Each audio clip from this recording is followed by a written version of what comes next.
তখন ছোট ছিলাম, খেলতে যেতাম মেঘের দলে।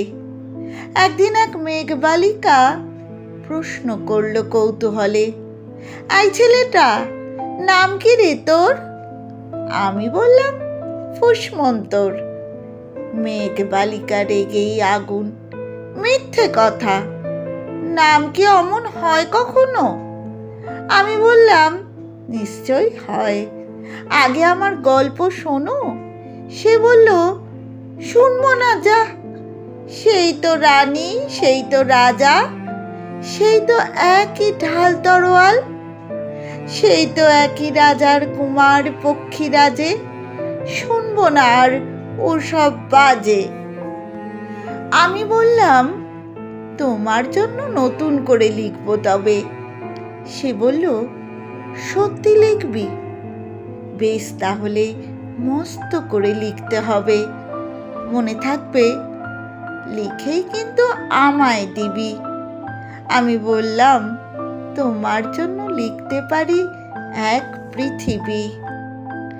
লিখতে লিখতে লেখা যখন সবেমাত্র 2-4 পাতা, হঠাৎ তখন ভূত চাপলো আমার মাথায়। খুঁজতে খুঁজতে চলে গেলাম ছোটবেলার মেঘের মাঠে। গিয়ে দেখি চেনা মুখ তো একটিও নেই এ তল্লাটে। একজনকে মনে হলো, ওরই মধ্যে অন্য রকম।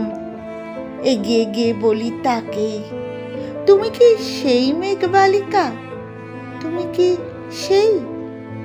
সে বলেছে, মনে তো নেই, আমার ওসব মনে তো নেই।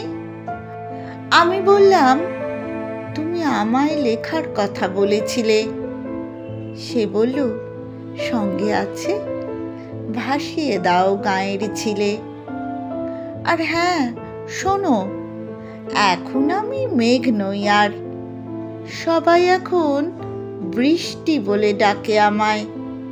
বলেই হঠাৎ এক পশলায় আমায় পুরো ভিজিয়ে দিয়ে অন্য অন্য বৃষ্টি বাদল সঙ্গে নিয়ে মিলিয়ে গেল দূরে কোথায়, দূরে দূরে।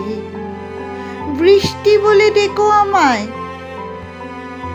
বৃষ্টি বলে ডাকে আমায়, বৃষ্টি বলে ডাকে আমায়। আপন মনে বলতে বলতে আমি কেবল বসে রইলাম ভিজে একসা কাপড় জামায়, গাছের তলায় বসে রইলাম। বৃষ্টি নাকি মেঘের জন্য। এমন সময় অন্য একটি বৃষ্টি আমায় চিনতে পেরে বলল, তাতে মন খারাপের কি হয়েছে? যাও, ফিরে যাও, লেখো আবার। এখন পুরো বর্ষা চলছে, তাই আমরা সবাই এখন নানান দেশে ভীষণ ব্যস্ত। তুমিও যাও, মন দাওগে তোমার কাজে। বর্ষা থেকে ফিরে আমরা নিজেই যাব তোমার কাছে। এক পৃথিবী লিখবো আমি, এক পৃথিবী লিখবো বলে ঘর ছেড়ে সেই বেরিয়ে গেলাম। ঘর ছেড়ে সেই ঘর বাঁধলাম গহীন বনে, সঙ্গী শুধু কাগজ কলম। একাই থাকবো, একাই দুটো ফুটিয়ে খাবো। ধুলোবালি 2-1 মুঠো যখন যারা আসবে মনে, তাদের লিখব, লিখেই যাব। এক পৃথিবীর 100 রকম স্বপ্ন দেখার সাধ্য থাকবে যে রূপ কথার, সেই রূপ কথা আমার একার। ঘাড় গুজে দিন লিখতে লিখতে, ঘাড় গুজে রাত লিখতে লিখতে, মুচ্ছে দিন মুচ্ছে রাত।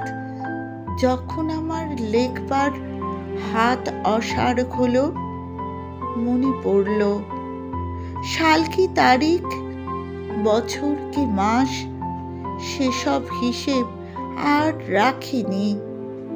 লেখার দিকে তাকিয়ে দেখি এক পৃথিবী লিখব বলে একটা খাতাও শেষ করিনি। সঙ্গে সঙ্গে ঝমঝমিয়ে বৃষ্টি এলো খাতার উপর, আজীবনের লেখার উপর। বাইরে তখন গাছের নিচে নাচছে ময়ূর আনন্দিত।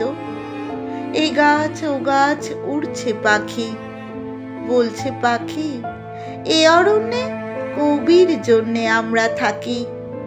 বলছে ওরা কবির জন্য আমরা কোথাও, আমরা কোথাও, আমরা কোথাও হার মানিনি।